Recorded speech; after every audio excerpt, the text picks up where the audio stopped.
Hi everyone, Thrift Store Dave here. Thank you very much for watching my video today. I have been off a little while because I've been trying to sell a lot of items and make a lot of room because garage sale season is coming. So this video is going to be focused mostly on items that I've bought and then what I've sold them for. So again, as you go out to thrift stores, to garage sales, you'll be able to see what items out there amidst the rubble and piles of things have value. So here we go. Okay, so first item I have here is a lot of Sunday school pins that I originally bought from a huge lot of like nearly 1,000 pins. Paid only 80 something bucks for them all. I've been selling little tiny break off lots of them one at a time. So this was another piece of that. I'm way in the green on these already. So after that, I've got a cool Denver Broncos stadium fuzzy carpet-like fleece that I was able to get when I was on a thrifting outing when I visited the Grand Canyon. I found a Goodwill there and was able to find this for $8. Kind of overpaid for it, but was still able to sell it for a $10 profit. Next, I came across this bag of Blip Toys Battle Warriors Robots versus Ninjas when I was at one of my local thrift stores. This bag also contained a bunch of military figurines, so I was able to sell just this bag alone for $12, having paid $3 for it. Still have the military guys up, and I'm going to make good money on them too. So these next four items I paid $0 for. You can check out one of my prior videos where I got to go to an estate sale clean out and just get whatever I wanted as long as I hauled it away. So this first item was a swing line stapler that I was able to sell for a quick $17.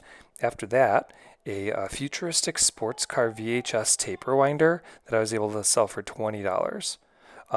There was a ton of RC plane parts in this lot, so I was able to package together all the rubber tires, get another 20 bucks for those, and then take all these RC plane nose cones and sell those for $26. Now, no buyer reseller is worth their salt unless they're also hustling to sell some things on Facebook Marketplace. This was a 1984 Cubs facsimile signed team ball that I was able to sell for 25 bucks. This was from a lot of things that I paid $28 for in its entirety in a shopgoodwill.com lot. So I'm basically money ahead for anything else I sell on that lot. Another thing that I was finally able to get rid of was a vintage Italian Amaro liquor statue. I overpaid for this, having paid $7 at my local thrift store, but someone finally thought it would look great on their mantle in their home, and I was able to get rid of it for 20. So at least I made a little bit there and I made some room. All right, so next is a series of watches that I've been able to resell from a couple lots that I bought from my reseller friend Tom. The first was a Rovendino Talon watch. Not a super common brand, but a nice brand. Got it running, sold it for $45. This was from a lot of watches that I only paid $100 for in total.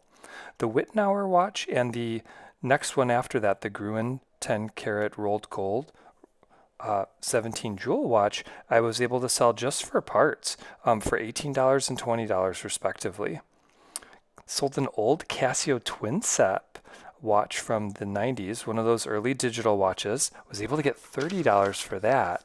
And then meanwhile, an 80s Swatch watch was able to be sold for $20. This one was unique in that it was a scuba diving watch, so it had extra collectability from the swatch standpoint as well as the scuba standpoint. This other watch I sold was independent of a resale lot I got from my friend. This one I found at the store and took a chance at $4, was able to get a new battery in it, and made a quick flip for $30.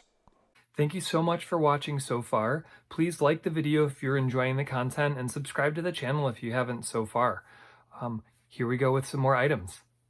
So next up we have this blank NYC denim dress that I was able to find at the Dayton bins for Goodwill when I was visiting with my in-laws. Paid only $2 for this, was able to sell it for a quick $20 total, so $18 profit. After that, I was able to take something I found in a Goodwill online lot. Paid $29 for the whole set of items, and this Status Pro board game is able to still sell. People collect these all the time, and this one wasn't even complete, and I still sold it for $26, making about a $20 profit on it. Okay, so next I'm going to briefly extol the virtues of digging in tie bins, paying $1 a piece for ties, and then selling them for way more than you paid for them. This lot of 3 polo ties I was able to sell for $22. Continuing on rapid fire, these physics math ties paid $2 for, sold for $16. This Porsche Christmas tree themed tie, which again covers 2 themes, is able to sell for $15. This nice designer canali tie, again paid $1, sold for $37. Okay. Playboy, while I don't necessarily approve of all what they're doing, people still buy their ties. So $20 for that one. Sold a Jerry Garcia one that I paid $1 for $17. Now these, they don't all go for a ton of money, but certain ones do. So I always look them all up, and the ones that don't sell for a ton, I'll put into a lot one day. And then lastly, this is a backup or a follow-up to my Paisley project. I was buying unbranded or like less well-known designer Paisley ties because I know people just like patterns. They don't necessarily obsess about the brand. So these 7 I was able to repackage into a lot for $20 and still make some money. It wasn't quite as lucrative as the prior ties, but still I was able to move them along for profit. Next, I'm proud to have taken advantage of something that I just know a lot about, which is early 1900s Chicago Cubs tin lithograph pins. This was sold in the off-season for only $26 with shipping, but I knew it was much more valuable than that. I was still able to flip it for $67 at the beginning of spring training.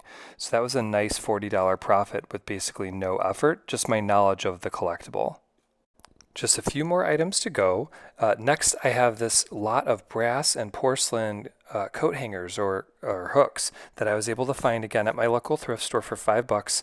This got into a bidding war and I sold them to someone in Europe for $33. People love vintage, repurposed antique or vintage home decor. After that, we have a 1962 Japanese-made hockey bobblehead. As you can see, it's in pieces. So I only paid $3 for this at an estate sale, but people who collect this specific niche of bobbleheads are rabid collectors. And this person had messaged me before bidding on it and was hoping he can reassemble it and glue it back together.